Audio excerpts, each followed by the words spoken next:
Ok, gente, bom dia, boa tarde, boa noite para vocês, dependendo do horário que vocês estão assistindo esse vídeo. E meu nome é Rafael Sá, sou professor de vocês de filosofia, de sociologia. A gente vai ter uma aula nesse ambiente virtual aqui de ceticismo e neoplatonismo, tá? Lembrando que ceticismo e neoplatonismo a gente está vendo ele dentro do conteúdo amplo de epistemologia, tá? Teoria do conhecimento que a gente já vem estudando há algum tempinho, baseado ali no Platão, baseado ali no Aristóteles, tá bom? Então vamos lá. Primeira coisa, a gente vai definir a época que isso aqui vai acontecer. A gente precisa falar historicamente do Império Macedônico, tá? O Império Macedônico, como vocês estão vendo aí, ele acontece ali próximo do ano 300 antes de Cristo e consiste na tomada, né, de vários povos pela pessoa do Alexandre chamado o Grande, tá? Ele sai ali da Grécia e ele vai invadindo lugares como o Egito, como a Babilônia e quase chega na Índia, tá? Por que é importante a gente falar sobre isso? Porque na época do Alexandre começa um negocinho chamado helenismo. O que é o helenismo? Essa tentativa do Alexandre de conquista dos povos a partir do domínio da cultura. Então ele chegava em determinados lugares, oferecia a filosofia grega e deixava aqueles povos que ele conquistava manter parte da sua cultura. Então fazia parte desse plano do Alexandre. Lembrando que o Alexandre também, né, Alexandre Magno, Alexandre Grande, foi educado pelo Aristóteles. Então filosoficamente a coisa está meio embaralhada aí, história com filosofia. E de certa forma essas conquistas do Aristóteles, essa forma de governar, melhor dizendo, do Alexandre, tem a ver com esse pensamento aí do Aristóteles, tá bom? Então vamos avançar. A gente tem uma linha do tempo aqui, a gente já estudou Parmênides, a gente já estudou Platão, a gente já estudou Aristóteles, tá? E agora a gente vai ver o Pirro, o Amônio, Plotino e alguns outros nomes que estão aí dentro dessa linha do tempo, que são menos importantes do ponto de vista da teoria do conhecimento, tá? Esses nomes vão aparecendo aos poucos, a gente vai falando sobre eles. Mas mais importante aqui desses dois nomes, desses dois não. Os dois mais importantes são Pirro e Plotino, tá? A gente vai já dar uma olhada no pensamento deles dois. Pois bem, gente, vamos começar pelo ceticismo, tá? O ceticismo essa palavra vem do grego, né? E skeptomai, que é um verbo, quer dizer examinar, investigar, procurar saber, certo?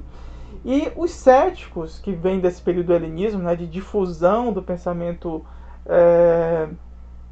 helênico, esse pensamento grego para todos os povos, e os céticos eles vão se dividir em duas escolas, tá? Os chamados pirronistas, que baseiam a sua estrutura a partir do pensamento de Pirro. E nós vamos ter os acadêmicos. A palavra acadêmicos aqui é interessante porque vem de uma escola que Platão teria fundado, que é a academia. Então, depois da morte de Platão, os acadêmicos, chamados acadêmicos, tomam o controle dela, né? Principalmente Aquecelau e Carneades, que vai ser um após o outro, mas eles modificam um pouco ali da estrutura do pensamento do Platão e eles vão ser considerados também céticos. Então, os dois grupos conhecidos como céticos nessa época, a gente vai ter os pirronistas e nós vamos ter os acadêmicos. Ambos são céticos. Eles têm algumas divergências, sim, tá? Mas o que vai importar para a gente hoje é essa convergência do ceticismo. Quais são as ideias do ceticismo, tá? Então, primeira coisa, a gente tem que entender que o ceticismo ele se baseia na ideia de que a gente não pode conhecer. Lembre-se que a gente está falando sobre teoria do conhecimento. Então, a gente não consegue chegar num conhecimento. É ilusório a possibilidade da gente chegar num conhecimento. E aí o Pirro e os acadêmicos, eles vão chegar aí por alguns meios interessantes. A gente já vai ver como é que eles fazem isso, tá certo? Vamos lá. Primeiro Pirro, aqui tem um pouquinho, tá aparecendo para vocês um pouquinho da história dele, tá? É importante frisar que o Pirro, ele era um pintor e não escreveu absolutamente nada. Então o que a gente tem de registro vem dos discípulos de Pirro, certo? Que encaram isso como uma filosofia viável para viver, e talvez a melhor, de acordo com eles, tá? E Pirro não escreve até mesmo por causa dessa não necessidade de colocar o seu pensamento. Logo, Pirro era um cético. Né? E ele é um pintor, né? Extremamente conhecido nessa época.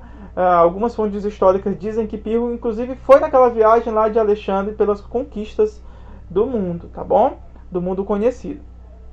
E aí o que o Pirro tem para oferecer para a gente. Basicamente, o pensamento dele é estudado pelos seus discípulos, e um discípulo chamado Sexto, que a gente tem uma citação aqui, vai fazer uma leitura do pensamento do Pirro, né, já desenvolvido, obviamente, pelos seus discípulos, e vai dizer que o ceticismo é uma capacidade de colocar as aparências em oposição ao julgamento de qualquer maneira. Ou seja, o que o cético pode confiar é na aparência. Lembram que o Platão disse que a gente não pode confiar na aparência? Pois bem, os céticos aqui, eles acreditam na aparência. Porque o julgamento, ou seja, o uso da razão posterior, essa razão no pensamento platônico, ela não existe. Não existe porque várias pessoas podem ter julgamentos diferentes. Né? Por exemplo, uma pessoa acha que está vendo um 6, certo? A outra pessoa acha que está vendo 9 e os dois estão em lados opostos da figura. Essa divergência, né, vai gerar algo muito simples, não tem como convergir. Então, na dúvida, a gente não pode acreditar no conhecimento real, né, dogmático seria a palavra aqui. Os céticos são contra esse tipo de conhecimento dogmático, onde só existe uma verdade. Os céticos vão entender que cada um vai ter sua opinião e a gente precisa suspender as nossas opiniões, tá, para encarar a vida de uma forma melhor, tá? Se a gente não suspender essas opiniões, a nossa vida vai ser um pouquinho complicada, porque vai ser cheia de debates e a gente nunca vai chegar em lugar nenhum. Ao equilibrar as razões opostas, chegamos primeiro ao estado de suspensão do julgamento. Ou seja, quando eu me deparo com algo que aparentemente é oposto, né, dentro de um pensamento, eu primeiro suspendo os juízos. Depois que eu faço isso, eu fico tranquilo, tá? Depois a gente vai olhar as palavrinhas gregas que eles usavam para isso, para a gente entender melhor, tá? Então vejam bem, aqui temos um exemplo. Ó. Por exemplo, colocamos as aparências em oposição das aparências, quando dizemos que essa torre aparece redonda à distância, mas quadrada quando está próxima. Qual é que está certo aqui? Nenhuma das duas, obviamente. A aparência é que vai me dar um conhecimento momentâneo. Então, em epistemologia, os céticos são conhecidos como aqueles que não entendem a possibilidade do conhecimento dogmático como as outras escolas, tá? Então, como é que seria o processo para os céticos, tá? Para ambos, para os acadêmicos e para os pirronistas. Primeiro, a catalepsia, tá?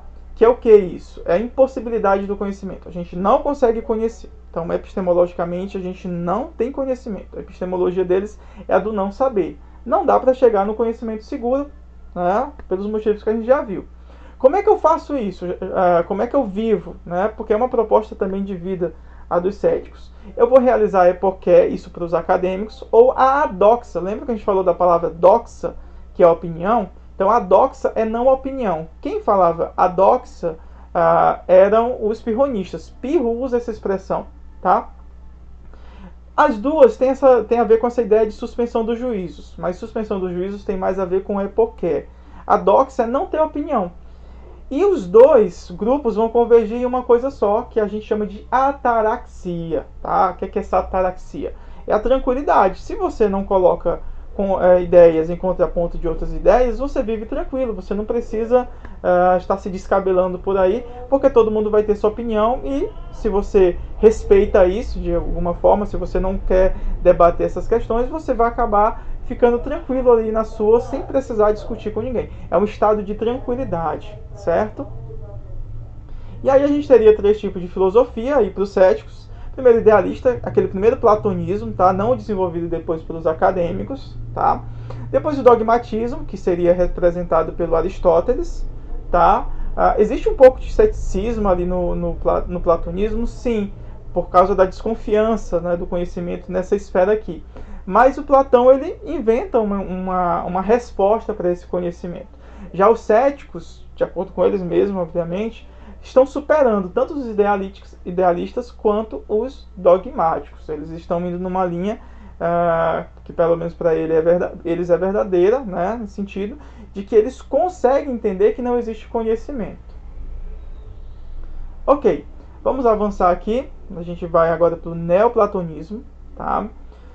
Tem uma figura de destaque aqui que é o Amônio Sacas. Ele vejam bem, ele é um ex-cristão, ele abandona a fé cristã. A gente está falando ali próximo do século II depois de Cristo, obviamente. E vejam, a filosofia grega já está próxima do pensamento cristão. Nós já temos ali o desenvolvimento dos dois. O Sacas, inclusive esse nome aí pode se referir a uma adoção de alguma religião mais próxima da indiana, porque o Sacas ele começa a fazer uma viagem de pesquisa sobre a origem das religiões, tá? E ele tem vários discípulos, dos quais se destacam Orígenes, que não é o Orígenes da tradição cristã, o Longino, tá? Que é o São Longuinho lá, que algumas pessoas brincam, né, com esse santo. E a gente vai ter o Protino, tá bom? O Protino vai ser o desenvolvedor dessa teoria do neoplatonismo, que é uma releitura do pensamento platônico, certo? Vamos lá. O que é que o Protino vai fazer, né? O Protino é uma pessoa extremamente interessante, porque, vejam bem, ele escreve e ele entrega uma cópia dos seus escritos já no final da vida dele para um aluno dele chamado Porfírio, que é ele que transcreve, faz o prefácio e lança num livro chamado Enéas. Que nesse livro a gente vai ter aí algumas coisas referentes ao que seria esse pensamento neoplatônico, tá? Vamos ver como é que funciona isso. Todas as existências, desde que mantenham seu caráter, produzem sobre si mesmas a partir de sua essência, em virtude do poder que deve estar nelas alguma hipóstase necessária e voltada para o exterior, tá? Hipóstase seria a realidade posterior à própria essência, tá? Então, por exemplo, o fogo libera seu calor, tá? A neve é fria, ou seja, existe uma liberação, né, dessa substância que vai para a sua subjacente, ou seja, a gente tem uma passagem de uma espécie de energia, de luz, que é um termo que o Protino gosta bastante. Então vejam bem, é como se a gente pensasse, por exemplo, no Sol, né, como está aí na imagem. O Sol tem luz, mas existem níveis de luz. Então quanto mais essa luz se afasta do Sol, mais escura ela ficaria no pensamento do Plotino, obviamente. Então ele vai pegar o pensamento platônico, que a gente já viu, lembram-se, e ele vai fazer algo mais ou menos assim. Ele coloca algo a mais no pensamento do Platão, que agora não é só sensível e inteligível, mas a gente tem o uno, que seria algo que está acima de todas as realidades. Esse uno seria a luz suprema que vai emanar sobre todas as coisas, tá bom? Com o uno, a gente vai ter o aparecimento do inteligível e do sensível, tá?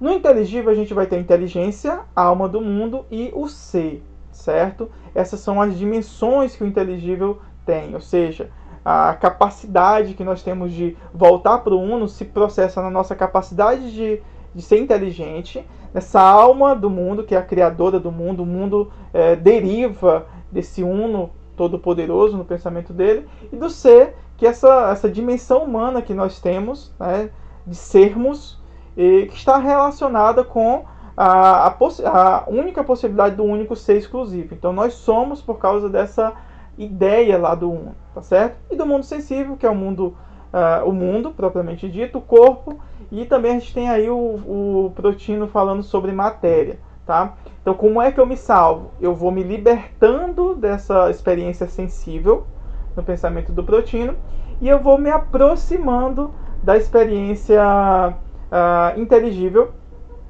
e essa experiência inteligível me faz ter uma relação íntima com o uno.